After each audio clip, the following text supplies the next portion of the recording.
Time's up. Are we up live? Does that look live? Oh, there. Yeah, we are live. Okay, wonderful, wonderful, wonderful. Well, welcome everybody. This is the Saturday service. It is a Saturday. It is Saturday. Here I am. I'm going to dance around the middle of the circle for a moment. And I'm joined by lots of friends, and then we'll get rid of this view.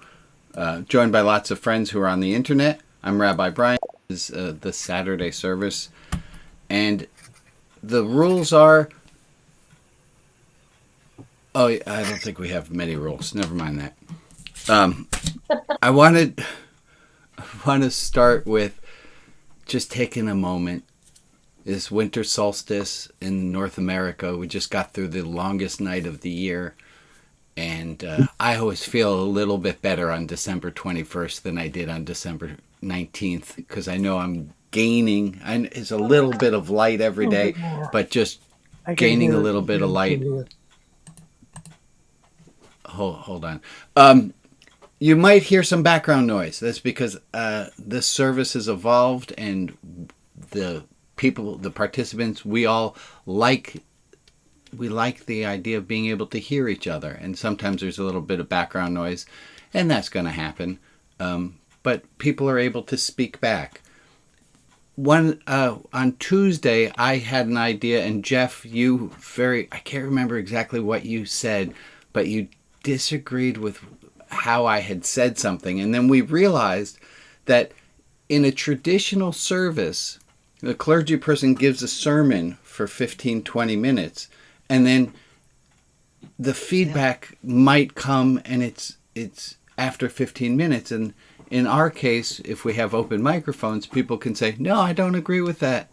Not that I'm looking for disagreement, but people can help me to refine what it is I'm saying. Jeff, do you remember the word? There was a word that you corrected me on. I can't remember what it was right now.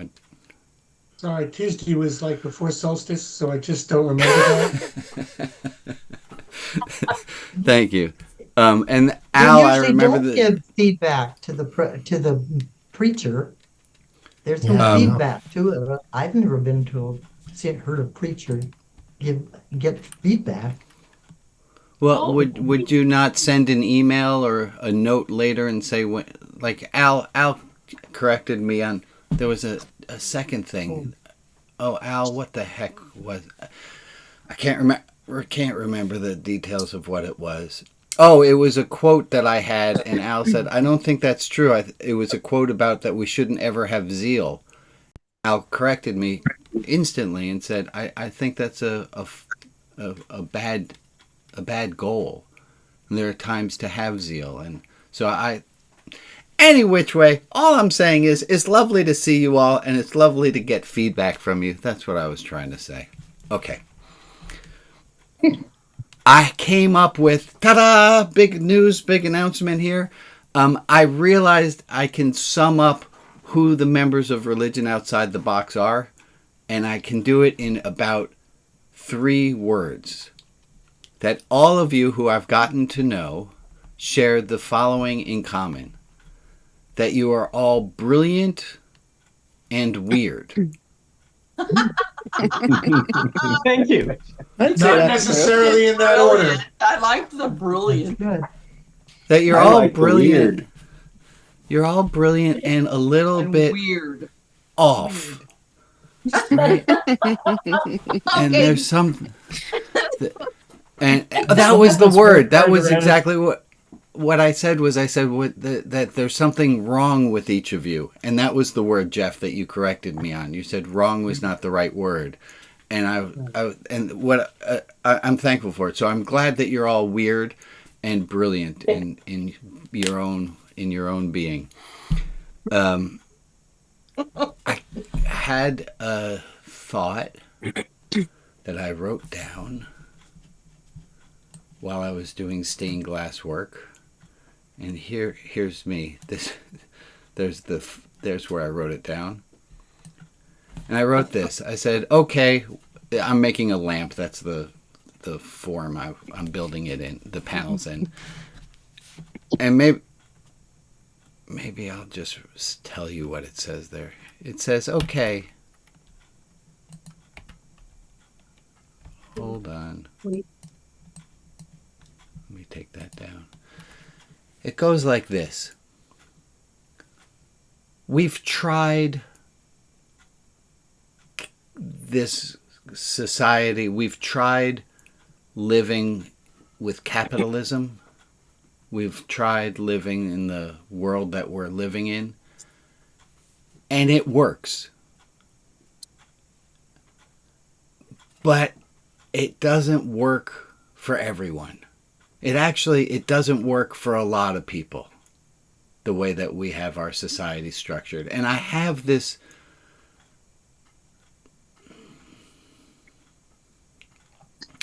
idea that maybe we try doing something a little bit different. And that maybe we try leaning into love. And I'm not asking that we do this all at once. All I'm asking for, and I don't think anyone will object to it, is that we try this for 15 minutes on alternate Tuesdays. I don't need a larger commitment than that. And you don't have to do this as a group. You can do this by yourself, but just commit that on alternate Tuesdays, you're going to be, and it doesn't have to be 15 minutes straight. It can be aggregate over the course of a day. That on alternate Tuesdays, we're going to try being a little bit kinder and more loving. No pressure, right? No pressure. I mean, that doesn't seem like very much. Oh, It's not I a had. big ask, you know. It's not a big ask. Okay, Holly. I mean, if you want out, you don't have to do it. I'm going to go way bigger than that, Rabbi. I'm yeah. So that's Bigger. what I'd like to ask of all of us, is that we try bringing 15 minutes more love into the world on alternate Tuesdays. And if you don't know which Tuesday it is, and I think this joke is horrible, we can see you next Tuesday and we can do it there. Great. Thank you, Gord, for being one of the few people to laugh at my ridiculous joke there. Okay, so we did that. I'm going to check that off. Check off. Okay. Next I topic. wrote it on my calendar so I don't forget it. Which Tuesday did you put it in? This one or next one? Next Tuesday I put it in. Next Tuesday, okay. Oh yeah, you didn't do it last Tuesday, so it would be this Tuesday, right? Hey, Oh, that's logical. I have a quote to, if there are no further comments or questions on this goal, let me give you this quote. This is Robert Brault, the author. I'm fond of a few of his quotes. Two of my favorites are, when you learn to take the apology of someone who didn't give it, you will find peace. That's one Robert Brault quote. A second Robert Brault quote, which I enjoy very much, is, oh my God, I totally just blanked out on it.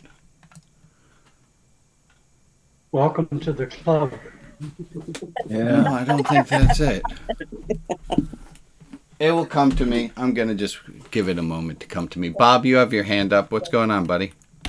I would like to suggest that we don't try, we just do it. Yeah, Yoda made this really ridiculous statement, which is there is no try, there is just do. I don't think that's, I mean, I like Frank Oz, I love the Muppets, but I don't think that's necessarily, you can still try. Yep. And you can't always do, you have to sometimes try, except if you're Yoda. You could do, you just might not succeed. Failure is always an option. It's true.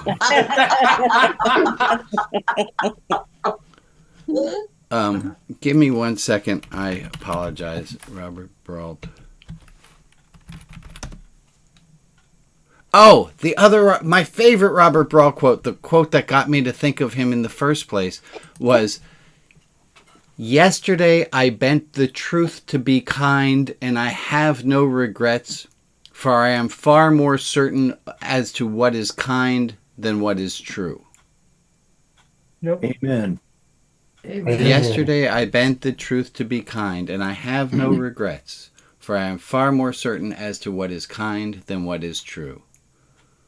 Before I add in a third Robert Brault quote, oh, by the way, so I had to get permission, I had to email and all these publishers to get permission to use different quotes in my book, and I found Robert Brault's homepage, and I sent an email, and he wrote back, and he said, yeah, please feel free to use my quotes. And I sent him a copy of the book when it came out, and he loved it. He said it's a great insider's tell-all tale, filled with ridicule, filled with pointing out the ridiculous without ever being ridicule, which I thought was a pretty strong quote.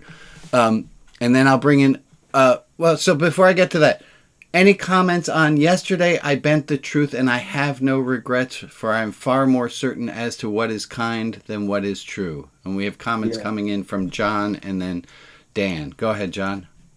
Sorry, mine relates back to the try. Okay. Do you want to shoot it in or no? In the Yoda situation, you need to look at the precursor to it, which is Luke looking with resignation at his partially sunken spaceship. Yoda says, get it out. Luke says, I'll try. It's the resignation of trying. Many people only put forth, I'll try, fully expecting to fail. And that's what he's reacting. That's the John, try. I appreciate that the gospel according to Star Wars has been enlightened for me. Well, Thank you for that, Wars, because it's. Thank you. I've been big on try for a long time. Thank you. I appreciate that. Dan, go ahead. Yeah, I'm a truth person. I think it's actually my Yesterday I bent the truth. You would not bend the truth. Do you like my sweater? I might, but not every time. It's a lovely sweater. Yes. I Now, might, do you but not believe? every Is time. that true? I'm the person who looks up Snopes when I see things on Facebook that I think are wrong, and I tell them.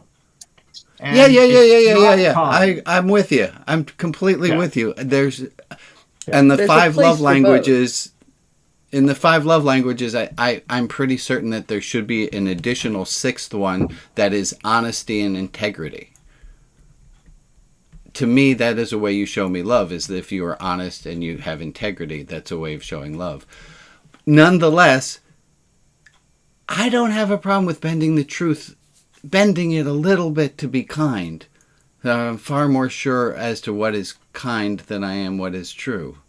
So Go I ahead, think Ron. that's the important part. Is that Robin? There you are. Yes, Hi, Robin. sorry. I think it's important to understand.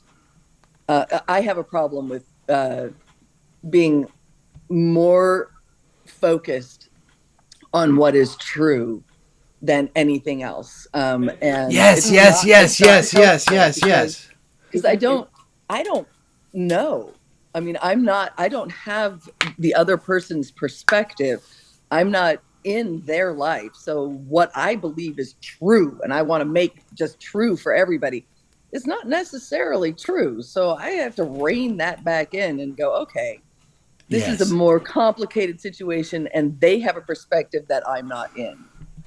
I love that, and I think that's that's exactly right. Let's try to reprioritize our kindness up a little bit, because I get so niggly on what is true, and I want to correct the same thing Dan was saying.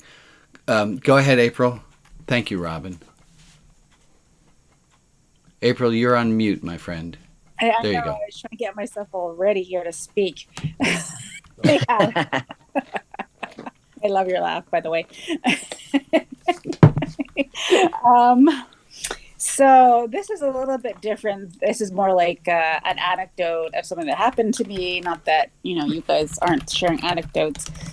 But in Canada, as in the US, you know that there are issues around people who pretend to be another race in order to get something, right? Indians. So we have it all throughout The our fuck? society. We call them, it sounds like minimizing it, we call them pretendians. So I was outside harvesting my hops, my tea maker's hops, when one day it was a very beautiful day, kind of gray, so perfect for me. And my former neighbor had left, so there was a new person who'd taken residence, and I greeted her, and she was really nice and kind of standoffish in this kind of, I hate to say it, a Caucasian way of behaving. It was very, very different. It's like colonials who come here, they don't really know each other that well. And so there's always this distancing, always this little dance, you know, it's not like a village mentality. So maybe it's suburbia. Maybe it's not Caucasians. Okay.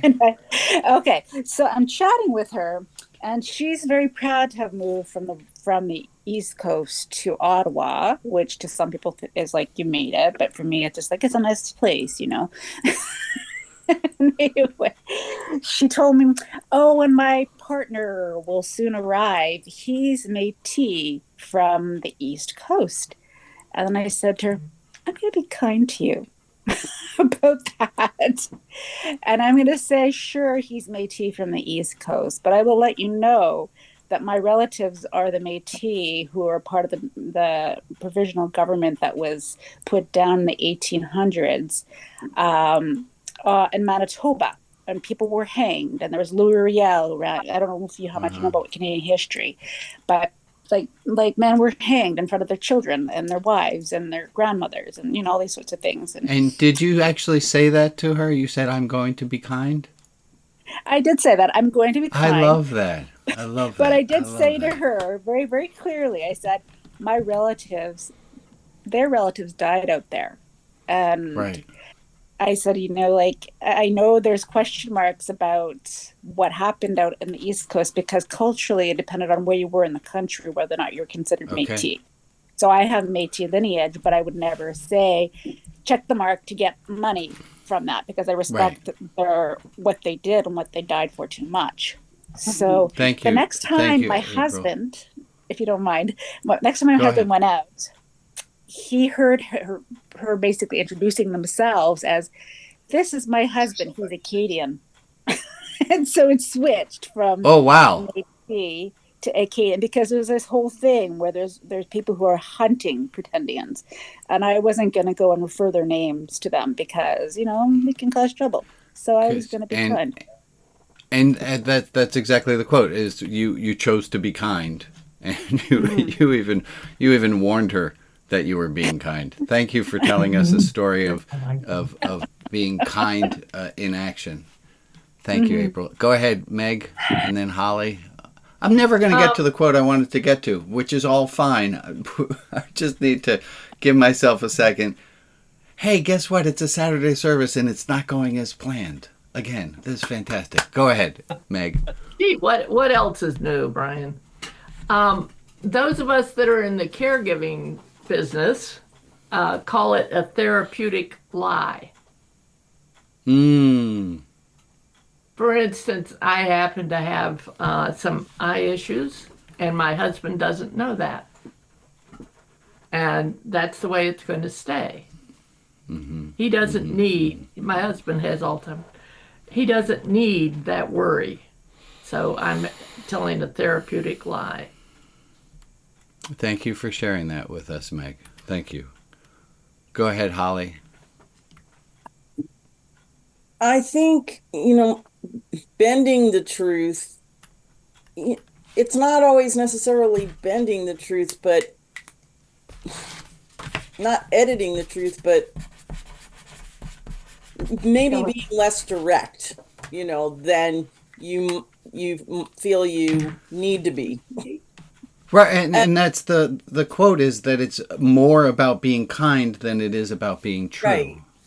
And I also wanted to comment to Robin when she was saying, you know, she has to think about other people's perspective. I think, Robin, that you're still having a focus on truth because it is true that other people have a different perspective than you do. So, I think you're still focused on truth, but you're focused on truth in a way that is kind, like that is considerate of other people's different perspectives. So, I don't think It's true, except that I don't care that much anymore. I have to let go of worrying about whether it's true or not.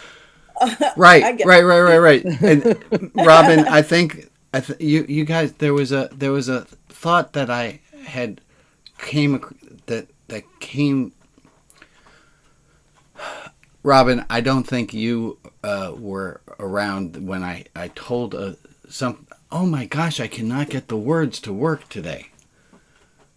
This moment. Hold on. I heard a therapist say in couples, when they're doing couples therapy, the one partner was telling a story and the other interrupted. And when the one interrupted to correct the story, no, it wasn't Massachusetts, it was Miami. So what is that kind of correction?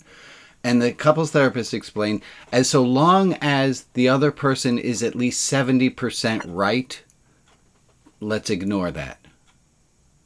And I found for myself a great new challenge, which was trying. Absolutely. It's Kip really tells stories hard to that I'm do. like, no, that's not how it went. That's not what happened. It didn't happen that way. And I was like, whatever. You just get over it. Yeah, but it's not details important.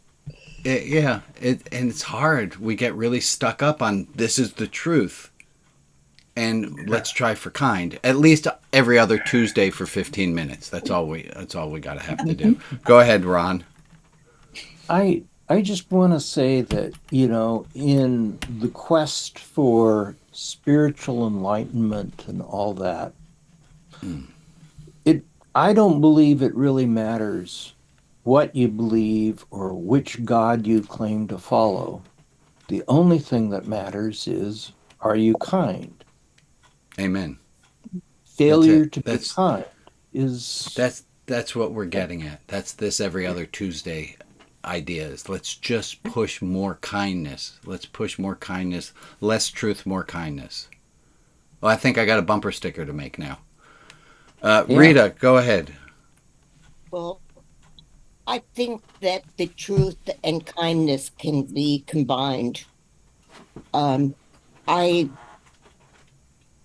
Whenever, even if I have something true that may be different than whoever I'm talking with is saying, I try to say what I believe in a kind, not saying, no, I think you're wrong, but just, yes, and that's possible. And also, here's another way of looking at it. I love that. Right. We can prioritize kindness with truth. Definitely. Love, it's love. To me, kindness is another word for love, in a way. Yeah. And I'm far more certain as to what is kind than I am as what is true. Yeah. Thank you, Rita. Okay, now I'm going to finally bring us into the quote, the new Robert Brault quote. This one, here, I want to introduce it this way, though. I want you to hear what your initial response to this quote is, and then see where that thought goes. But try to hold on to your original thought, because if you chase the tail, I think it goes a little off. So here's this. I count myself lucky having long ago won a lottery paid to me in 7 sunrises a week for life. I count myself lucky having long ago won a lottery paid to me in 7 sunrises a week for life. Oh, that's how Can we all have an ooh first? Can I hear? Ooh. Yeah, and let me just, we get a head nod. Yes, we agree with this. Go ahead, Jack. That's how I felt when I moved from New York City to Los Angeles. having won a lottery paid for you in 7 sunrises a week for life. I'll tell you what this quote means to me. It means you weren't promised anything else. Let me change it. I wasn't promised much else. I'm promised a sunrise every day for life. And that's a lottery that I won. And 7 sunrises a week for life. Maria, I'll ask you, are you able to get that into the chat? And let me thank Maria and Alex for running tech. And let me say thank you to the Tuesday group who helped me figure out how to get my headset to work so we don't have an echo and I can say hello to all the people on Facebook, and to the people who are on Twitch, which I found out there's a woman named Joan who I went to the gym at a time I don't usually go to, and she goes, Rabbi Brian, I watch you on Twitch. I was like, fantastic. So hello to the people who are on Twitch. I'm not really certain what Twitch is.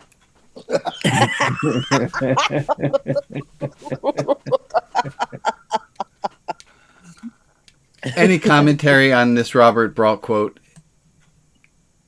Count myself lucky. It makes me having cry. wrong. It's gorgeous. It's a gorgeous quote. Go ahead, Carol.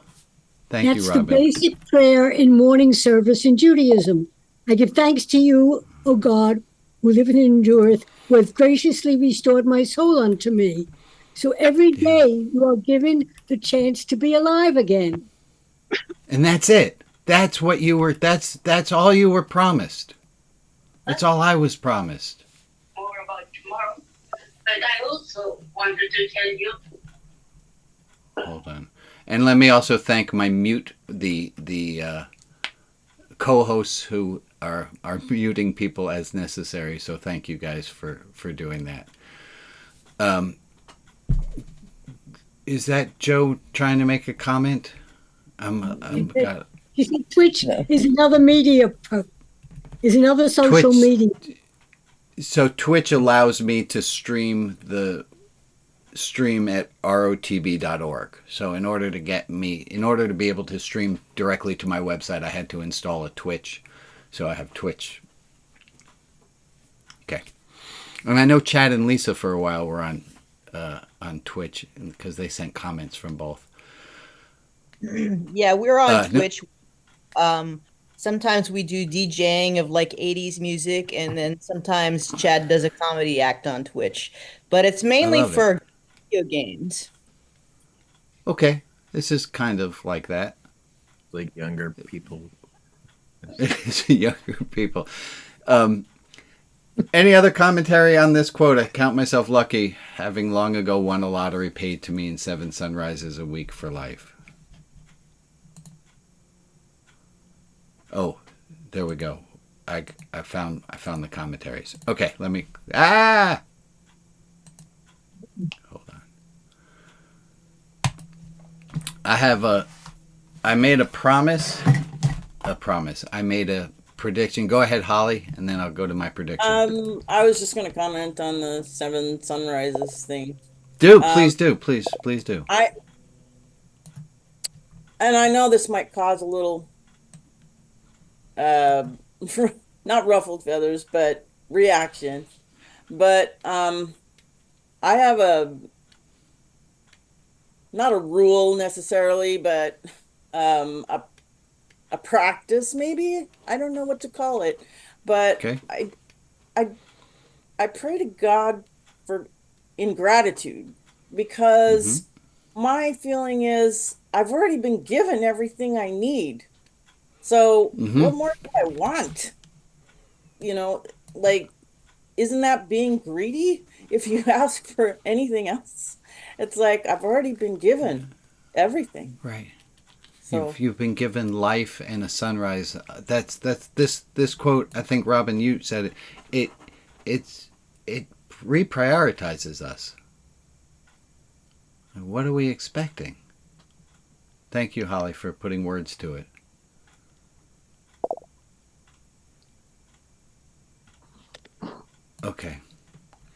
Hi, Betsy Ann, who popped up on my screen. I don't know why.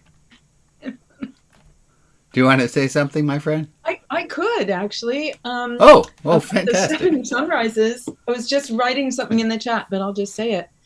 I am thankful every single morning. I wake up and I say a little prayer of kindness and thankfulness every morning and have that guide me through my day. So that's how I interpret that. And I appreciate reading that quote.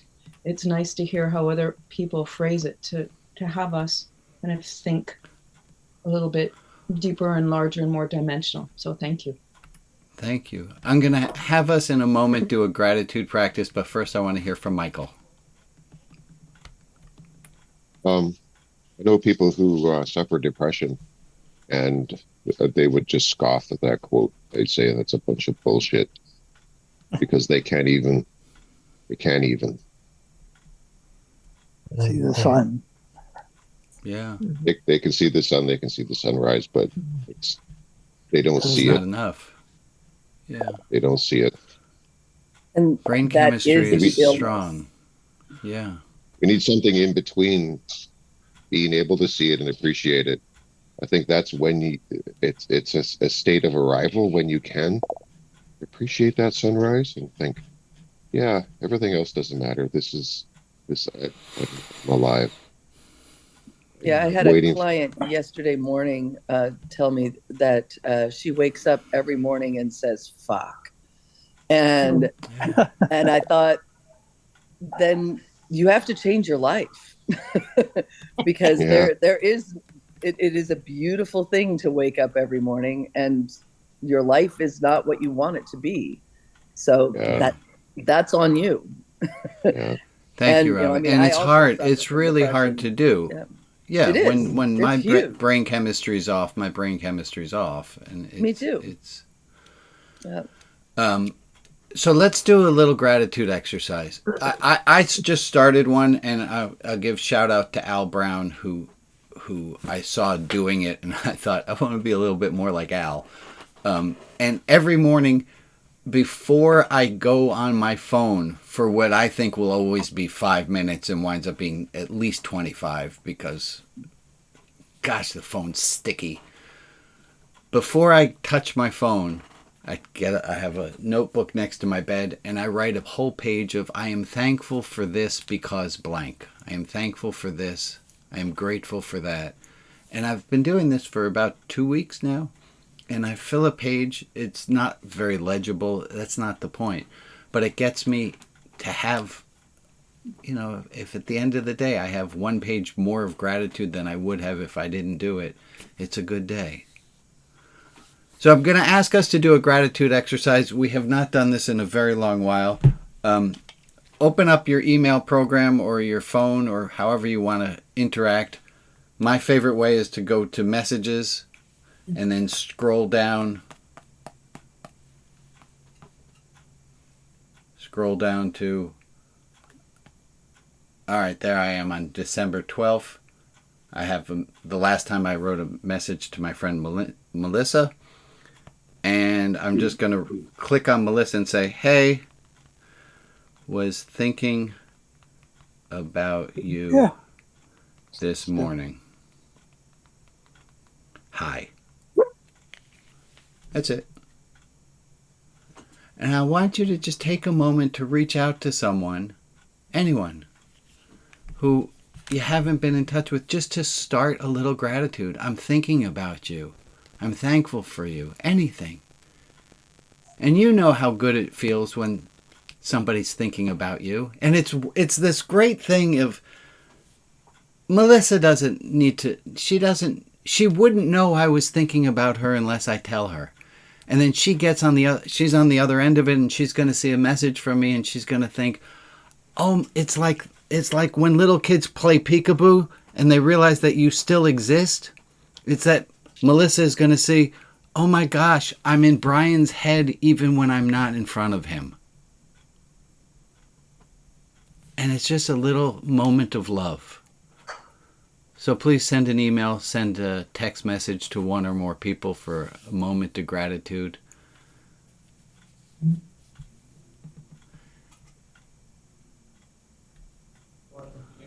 And I feel like making a little asterisk with a footnote that says, this doesn't mean that you shouldn't also have a hard day. If you're having a hard time, you can have a hard time. That's fine. I don't know if you've ever seen me hold this card up. Gee, that's new. You can be not okay. It's okay not to be okay. And you can have some gratitude too. It might help. I'm glad you said that, because both are probably always present in some form. Gratitude's like not a cure-all. Correct. I'm not trying to fix things. I'm just trying to add a little bump of gratitude in your day. That's all. And if you're having a hard time, let yourself have a hard time. Mm-hmm. Hey, Maria. Yes. You know how the last few weeks I have forgotten about doing our prayer list until the very end of the service? Yes. I thought I'd actually do that now and ask you, unless you need another 23 minutes to prepare, and then we can just whip it out at the end. No, I'm good. I'm good. Would you be so kind? These are the people to whom we are sending light and love. Ken in Spirit and Joe, Carolyn, Brandon, Flynn, and Porter, Lauren, Brian, Addie, and Lincoln, and the Ludwig and Applebaum families, Sheridan H., Shirley W., Judy Love and her family, Patsy's sister Sue, April and Jill, Maeve and the Shannon family, Gwen, Bill and Karen, Maggie Teffelson, Michael S., Cullen, Molly Gross, Lisa Chapman, Becca, Nicole, Yuval, and Lorena, Ron Spagna, Ron New, Frank D., and Tavada, and Sonia Q. If there is another person in our community to whom we can offer light and love, please put their name in the chat, and I will add them to the list on Facebook. And for the people who aren't named, but who are in our thoughts, we send them light and love as well. Thank you, Maria. So let's take a minute of time all together.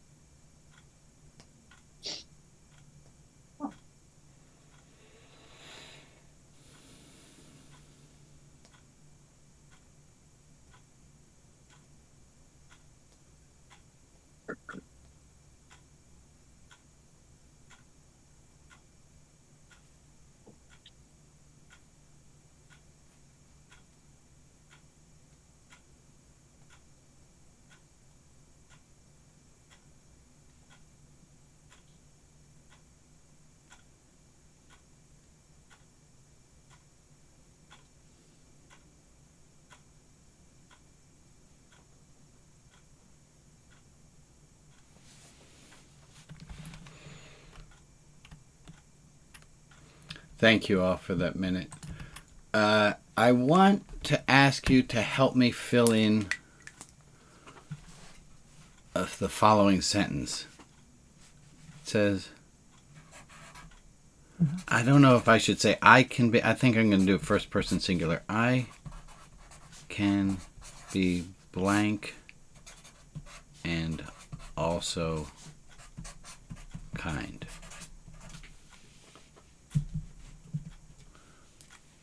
What words can go in that blank? I'm going to do the one we did already, is I can be honest and also kind. Angry. I can be angry. Ooh, that's hard. That's tricky. I'm going to take out, if we take out the word be, I can blank and also be kind. I'm going to move the B down there. I can blank and also be kind. Now, I have an advantage. I thought of this game way before. You guys are new to the playing of it. But I can set boundaries and also be kind. Frustrated. I can be frustrated and also be kind. How many of us wish other people knew how to do that? Oh, yeah. I can feel hurt and also be kind. I can feel hurt. I can feel hurt and also be kind. Thank you, Melissa. I can be direct. Disagree. Missy just said that. I can disagree. Oh my gosh, yes, right? I can disagree and also be kind. I sure wish those people could learn how to do that. I could be And myself. that one's subtly different from honest, right? Because you could the disagree could be in this situation where, maybe you're not as sure about the truth. This is your opinion. Right. I can disagree and still be kind. Gosh, the world would be a different place if we all did a little bit more of that. Jack, you added one in a moment ago and I didn't get to write it down. Myself. I can be myself and also be kind.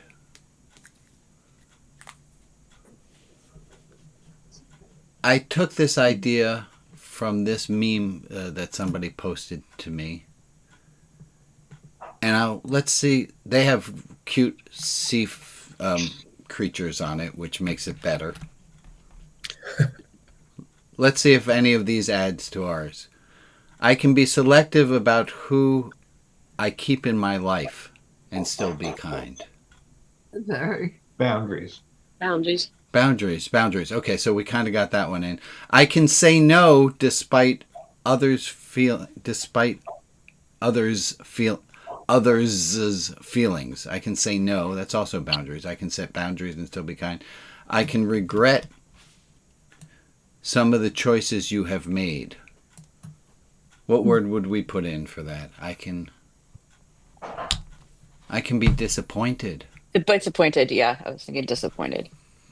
Let me add in disappointed. Be responsible. Feel sorry. I can be disappointed and also be kind. I cannot agree with someone. I think we have that. I can disagree. I can stick up for myself. That's boundaries.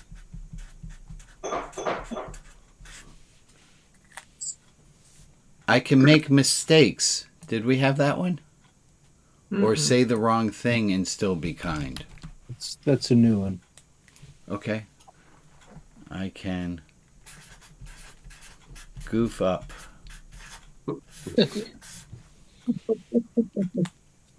And still be kind.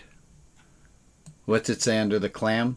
I can be in a bad mood without hiding it and still be kind. Be myself. I think that one's like a Jedi. That's a Yoda. Like that. And Yoda even doesn't do that very well. I can be in a bad mood. I think that falls under I can be myself. I can be how I am. I can be angry. It fits with angry too. Thank you, Dan. And still be kind. And the seal says I can set boundaries with others and still be kind. And I think we hit all of our sea creatures. Set boundaries.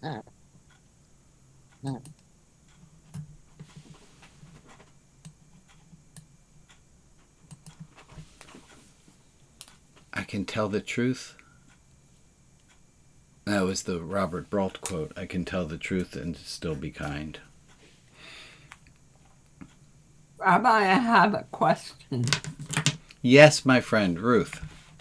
How do you define kind? Loving. I think I do it. I don't know. Okay, so let's try that as the group here. I mean, we got a lot of brilliant, weird people here. How do we define kind? How do you know what is kind? I'm far more certain as to what is kind than what is true. That's great. That's a good quote. But what does this mean to be kind? What does it mean? How do we know if it's kind, Ron? Love thy neighbor as thyself. We know it's kind if it's loving. Oh, that might give us a hint. So there's I think the middle 3 letters in our favorite acronym for love. Our favorite acronym for love is seeing, accepting, understanding, responding. Does that help us to figure out what is kind? Things that are kind are accepting, understanding. Is that it? Is kind and love the same thing? Yeah, because seeing is also kind. And seeing is also responding kind, right? gently is kind. Yeah. So why do we have... So, wait. No, I'm not happy. They can't be synonymous. I'm missing something here. Well, if you're kind to someone else, you're being kind to yourself as well. But that's not that's not helping me figure out what's the difference between kind and true. Or what helping me figure out the difference between kind and loving. Is kind just loving? I mean, there is a word, loving kindness, and it's one long word. Loving kindness? Or is it loving space kindness? Maybe it's a degree, loving versus kind.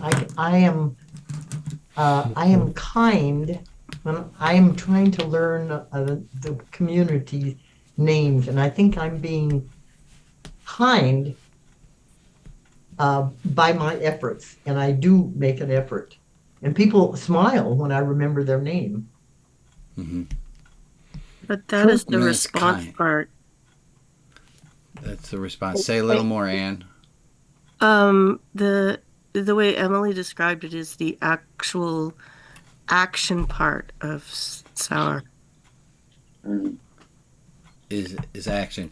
I'm still trying to get to kind and loving. Do you have something between kind and loving? Oh, I got a lot of people who are putting their hands up. Okay, let's see what we got here. Go ahead, Michael. Thank you, Anne. Is kindness partly related? It's the act of decreasing suffering, contributing to the decreasing of suffering. Okay, I like that very much, and I'm a little afraid that we're going to have to define a new word. Say it again, please, Michael. Okay, I'll try and keep it simple. The act of decreasing suffering. That kindness is the act of decreasing suffering. In another or ourselves. We can be... You're right. It doesn't need anything else. It's to kindness decrease suffering. Is decreasing suffering. Or it has the goal of decreasing suffering. Love. Might not always work. Go ahead, Harold or Connie. How about turning around the anger acronym? Is it to the right person, the right amount, the right time? That should be evaluated when you start considering whether it's kind or not. Is it at the right time, to the right person? Is it in the right amount, and is it for the right reason? We might wind up with thank you, Harold. Kind. Is it kind? Is it true? Is it love? But there's a great Venn diagram overlap of kindness and love. Not really sure the difference between them. Maria, then Ruth. I think that kind can be just being considerate or courteous to others, being friendly and smiling at them, smiling at people. Bending the truth on occasion. Well, no, I that's different.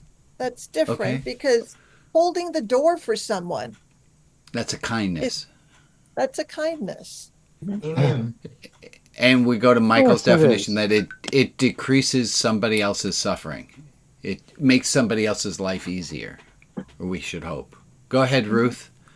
Thank you, Maria. I mean, a dictionary definition.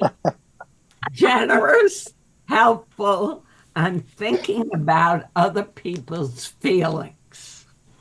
It fits in very well. It's as though the dictionary has something to say. Wonderful.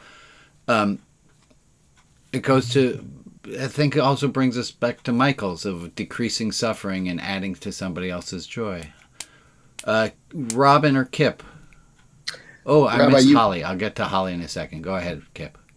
Rabbi, you were asking what's the difference between the loving acronym and kindness. And I think for me, loving implies an emotional component where kindness is more of an intellectual process.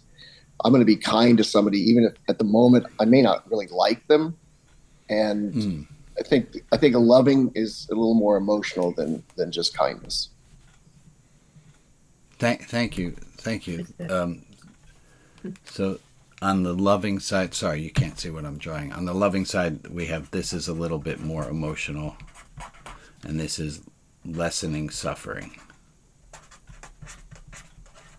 Holly, go ahead. Thank you, Kip.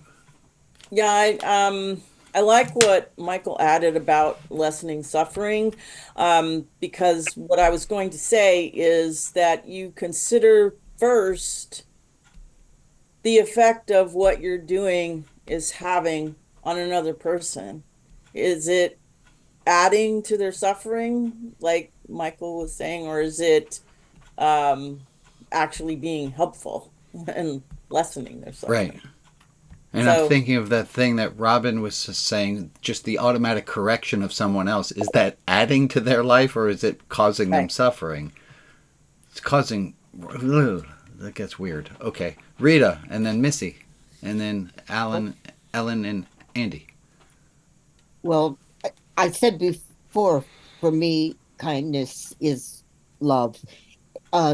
It's an active expression of love, being kind. Kindness is an expression of love. I like that. I'll stop Thank there. you, Rita. Oh, I like that. Missy, go ahead. Well, what I was going to say follows perfectly with what Rita just said, because I think kindness for me implies an action. And love may also, but maybe not always, because if it has that emotional element. But kindness is a thing I do. Loving is a way I be. Loving is a way I be. I think there's definitely a action component to love. If we're going to do it fully, there's got to be. Andy and Ellen, or Ellen, one of you. Okay. Well, I was thinking that kindness is the S in sour, that it's the seeing the person, making the person feel seen, acknowledging them, or that they holding exist. the door open for them, sending them an email to say, I see you. Right. It doesn't go as far as acceptance or understanding. I think that's deeper. That would be more, getting into love maybe, but I like that. I think you can be kind to somebody that you haven't moved into love with. Well, and also just not correcting somebody when they said it was Massachusetts instead of Miami. You're seeing them. You're saying, oh, that's the way you have the story. I'm not making it. I'm going to drop that. You're unmuted. We can all hear. We lost someone there. Thank you, Ellen. Do you have more to add? I think I might have jumped in and jumped over. No. Wait, did you have something? I was thinking of kindness as practicing the golden rule. That kindness is practicing the golden rule. There's the golden rule of love others as we would have them love us. Right. Treat others. Go ahead, Bob, and then Carol. Thank you, Andy, Ellen. Always lovely to hear from you. Excuse me. Is kindness a state of being or an action?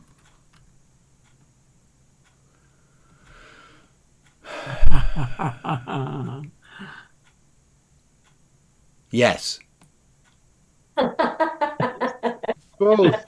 I don't know if any of you are familiar with Professor Irwin Corey, but sometimes I feel like I feel like the Professor Irwin Corey of religion sometimes. Go ahead, Bob. I don't have an answer for you, and I might, and if I do, I'll come back to you, but I don't have an answer right yet. Go ahead, Carol. It's both. I think one of the problems is that we have only one word for love, and the Greeks were much better at it. They have 4 words. And we just confuse everything by using love for loving a person and loving a particular flavor of ice cream and the love that you have in a family and the love that's completely platonic and the love that's erotic. So I think we really have messed things up in English. We've impoverished our language and not allowed us to make distinctions. And it really hurts people when what they have is philia, love of friendship that's non-erotic, and it's misunderstood by other people. Yeah.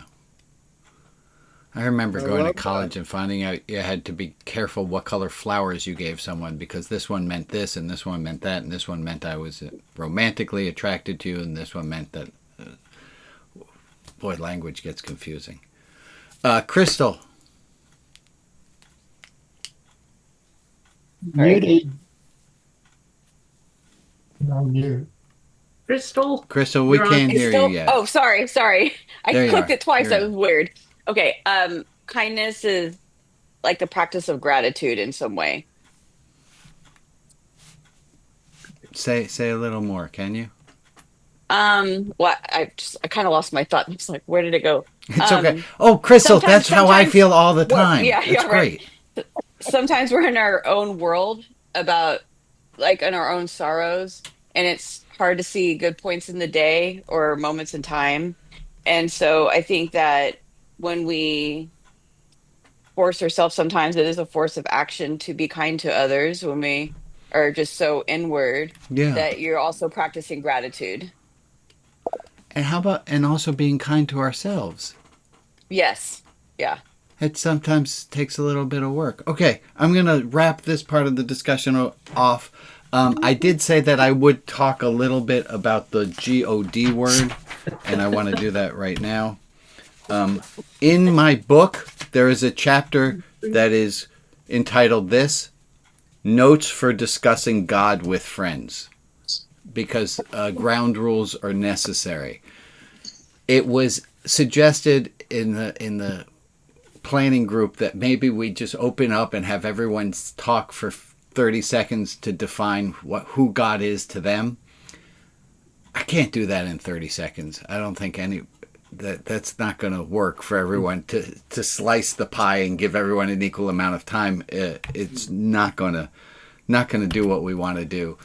One of the notes for discussing God with friends is to make sure to try in earnest not to disagree.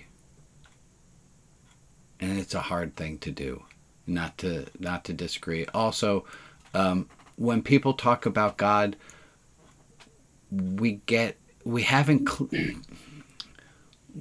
most of us, our theology is a little bit messy.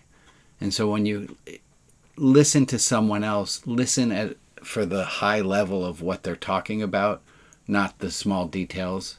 And people are going to not speak beautifully. I tell a story about if there are 2 poets and they write beautiful love sonnets to each other. I write notes to Jane. They're not as eloquent as a poet would write. It doesn't mean I love her less. It just means I don't express my words as beautifully as somebody else does. And we need to give grace to other people when they're talking the God word, that they might not be using their words as beautifully and eloquently as somebody else might.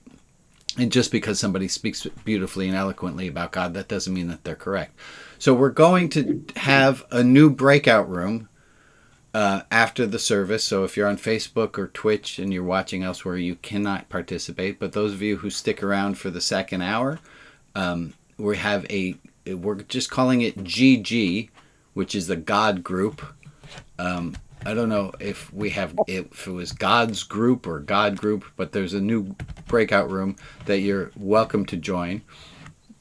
We're going to try it this week and next week, and then we might continue it. We might not. We'll see how it goes. But I wanted to give it a little bit of a try. Let's say goodbye to our friends on Facebook and say goodbye to our friends on Twitch or wherever else everyone is. So let's say goodbye. I thank all of you so much for joining me. I love running these services, and let me wish everyone a very Merry Christmas and a Happy Hanukkah. And I love how you guys are just still waving. That's like you're. Remember those hands on the back of cars on the little stick, and it would just wave back and forth. So goodbye, everyone. Goodbye to the Facebook people. Thank you.